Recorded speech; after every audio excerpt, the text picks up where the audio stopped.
Welcome to Talk Wave, making waves, one talk at a time.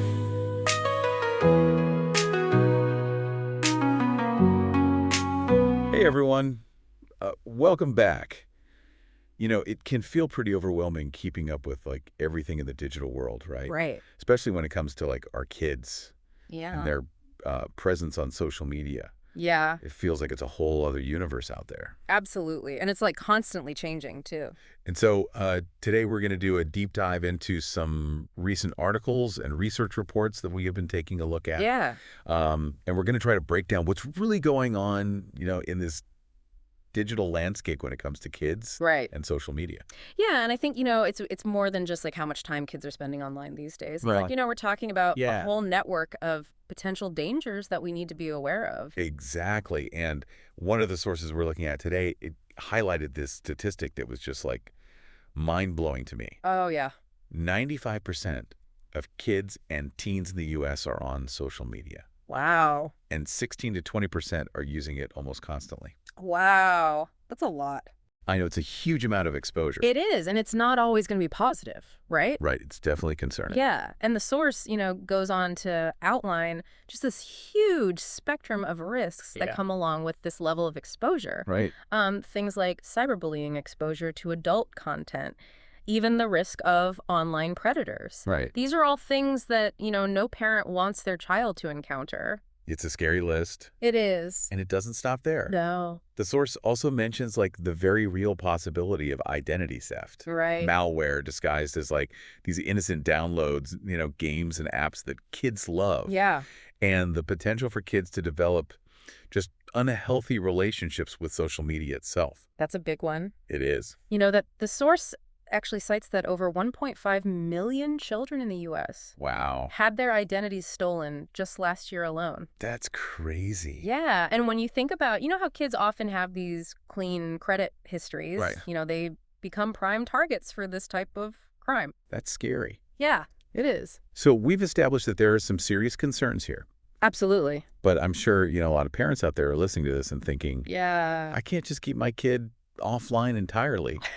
It's not realistic. Right. I mean, a complete ban on internet-connected devices is Right. not really feasible today. So how do we balance that need, to keep them safe, but also allowing them to participate in this digital world? It's tough. It is. And one approach that's being debated right now is Florida's social media ban, Yeah.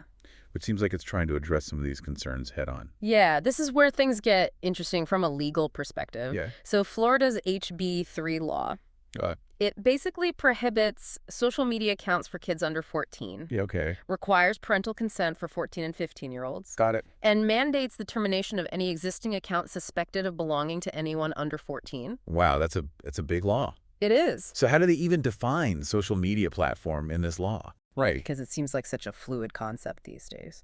It is, and that's one of the, key challenges with this law. Right. The source actually points that out. Yeah. The bill's definition is pretty broad. Okay. Encompasses any online forum, website, or app Okay. that allows users to upload their own content, view content from others, Right. uses algorithms to curate what users see, Okay.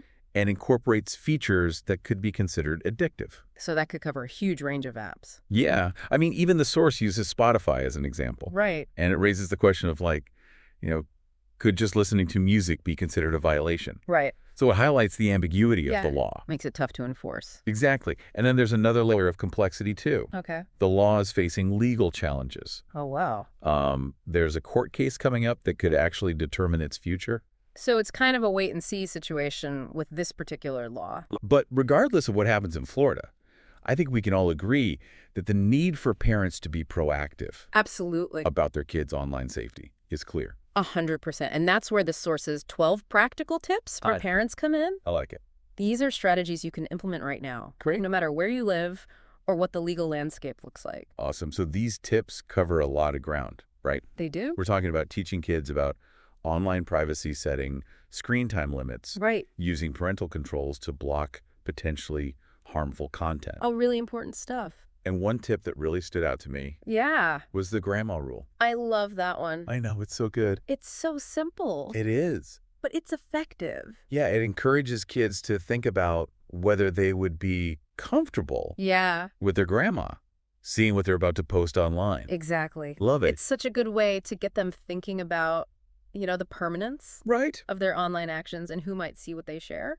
It's about fostering that critical thinking about their digital footprint. Right, and the tips go beyond just preventing the negative consequences too. Okay. They emphasize building those good online habits. Okay, like what? Things like disabling location, sharing, choosing strong passwords, and learning to be cautious about clicking on unknown links.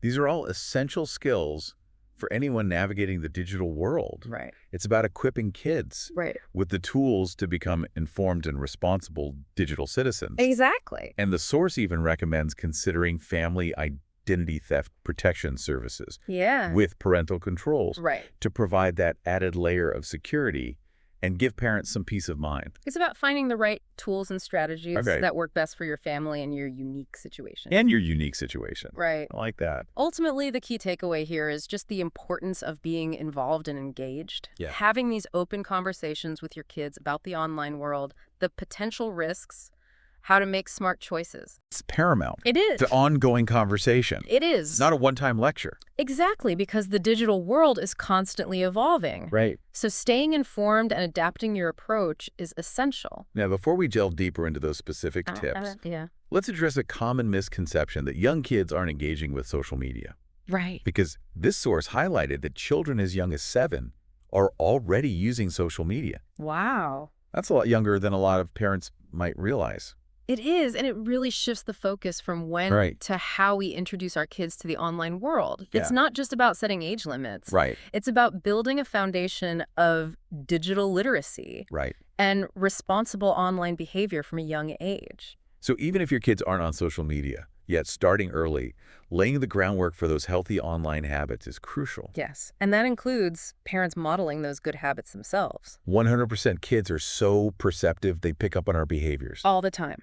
If we're constantly glued to our phones Yeah. or engaging in risky online behavior, It's they're going to notice. They do. It's powerful. Right. Leading by example Yeah. is one of the most powerful tools we have as parents. Absolutely. It shows our kids we're serious about online safety Right. and that we're all in this together. Now, let's get into those age requirements for different social media platforms. Because this source provided a helpful list Yeah. of the most popular sites and their minimum age limits. Yeah, it's a great starting point, but it's important to remember that those are just minimums. Right. Every child develops at their own pace. Of course. And what's appropriate for one 13-year-old might not be right for another. Exactly. It's about considering your child's individual maturity level, Right. their understanding of online risks, and your family's values. Yeah, and keep in mind, even if a platform has an age limit, Right. there's no guarantee that all the content is going to be suitable for that age group. Right. So parental supervision and guidance are always essential. Always essential. Yeah. So let's take a look at some of these platforms. Facebook, Instagram, Twitter, Mm-hmm. Snapchat, TikTok, all require users to be at least 13 years old. Okay. YouTube recommends users to be at least 13 as well. Yeah. But they do offer YouTube Kids as a more controlled environment for younger viewers. That's a good option. Yeah. LinkedIn has a higher minimum age of 16. Okay. And it's worth noting that some areas might have stricter age limits for specific platforms. Right. So it's always a good idea to check the specific terms and conditions Yeah. for each platform and to be aware of any local regulations. Okay. We've covered a lot of ground. We have. We've discussed the risks of social media, the complexities of the Florida law, Yeah. practical tips for parents, the importance of age-appropriate online engagement. Absolutely. What are your key takeaways so far? For me, the reminder that this is an ongoing conversation, not a one-time lecture, really resonates. Right. As technology continues to evolve, so too must our strategies Right. for keeping kids safe online. I completely agree. Yeah. It's not about having all the answers, No. but about being willing to learn, adapt, and stay engaged. 100%. And it's about empowering kids to Yeah. be active participants in their own online safety. Right. Not just passive recipients of rules and restrictions. Before we move on to specific examples of the risks kids might encounter online and how to address them, let's take a quick pause. Sounds good. Stay tuned. We'll be right back. Okay. Welcome back. Before the break, we were talking about, the importance of open and ongoing conversations with kids about online safety. Yeah, definitely. So let's dive into some specific examples of the dangers Yeah, let's get into it. they might encounter on social media. Because it's one thing to talk about these risks, generally. Right. But I think it's a lot more impactful when we can actually visualize, what these risks might look like Exactly. in real life. Yeah. So let's start with cyberbullying. This source defines it as any form of harassment, humiliation, or intimidation that happens online. Right. It can include things like spreading rumors, sending mean messages, Right. or posting embarrassing photos or videos. And the impact of that, on a child's self-esteem and mental health can be just devastating. Absolutely. The source even mentions that in some cases, cyberbullying has been linked to depression, anxiety, and even suicidal thoughts. Yeah, and what makes cyberbullying so insidious is that it can feel inescapable. Right. Unlike traditional bullying that might be limited to school or a specific neighborhood, online harassment can follow kids everywhere they go. It's like a constant shadow, Yeah, exactly. making them feel like there's no escape. Right. So let's move on to another concern, exposure to adult content. Yeah. This can range from pornography and violence to hate speech and other materials that are simply not suitable for young minds. Right. And it's not always about kids like accidentally stumbling across something. They can be deliberately targeted with this type of content. Yeah, like how? Through things like unsolicited messages, pop-up ads, Right. or even links shared by others. So it really can come from anywhere. It can, and it's important to remember that even platforms that seem harmless, can harbor this type of content. Right, because they think, oh, this is a safe site for my kid. Right. But you never really know. Yeah, the source actually points out that hackers often disguise malware as downloads that look kid-friendly, Right. like popular games or video apps. So even with parental controls in place and kids sticking to websites you think are safe, there's still a possibility of them encountering something inappropriate. Absolutely. So that's why it's so important to talk to them about, the risks of clicking on those unfamiliar links Yes. or downloading files from sources they don't recognize. 100%. It's not just about shielding them from harmful content. Right. It's about teaching them how to be critical consumers of information online. Yeah, like how to evaluate what they're seeing. Exactly. They need to understand that not everything they see online is true or accurate. Right. Encouraging, healthy skepticism, especially towards information that sounds too good to be true. Yeah. Or comes from sources they don't know. Which could be tough for kids, It is. because they're so trusting. They are. So another major risk this source highlights is online predators. Yeah, this is a tough one. These are adults who use social media to target and exploit children Right. for sexual purposes. It's a frightening thought, but it's a reality that parents need to be aware of. Yeah. Predators often employ tactics like grooming, Okay. which involves building trust with a child and then slowly introducing sexual content or requests. And it might pretend to be another child, offer gifts or compliments, Right. or even resort to threats if the child doesn't comply with their demands. Yeah, it's scary stuff.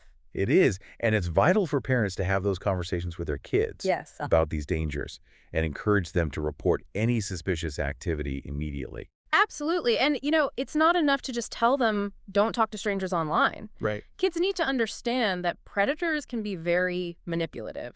Yeah, they could seem like a friend. Right. And they might not always present themselves as obvious threats. Right. So it's about empowering kids to trust their instincts Yes. and to feel comfortable coming to a trusted adult. Right. If anything online makes them feel uncomfortable or unsafe. Exactly. So now let's shift our focus to a risk that might not be as immediately obvious Okay. as cyberbullying or predators, Mm-hmm. but can have some equally serious consequences, and that's identity theft. Yeah, the source states that over 1.5 million American children had their identities stolen last year alone. That's a crazy number. It's a staggering number. It is. And it really highlights how vulnerable children are to this type of crime. So why are kids such easy targets for identity thieves?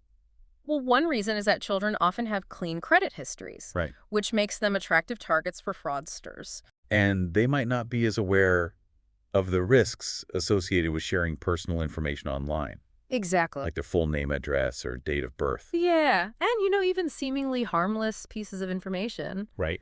the name of their school, their favorite sports team, things like that can be used by identity thieves to build a complete profile. Yeah, it's scary. It is. So what can parents do Yeah. to protect their kids from identity theft. What can we do?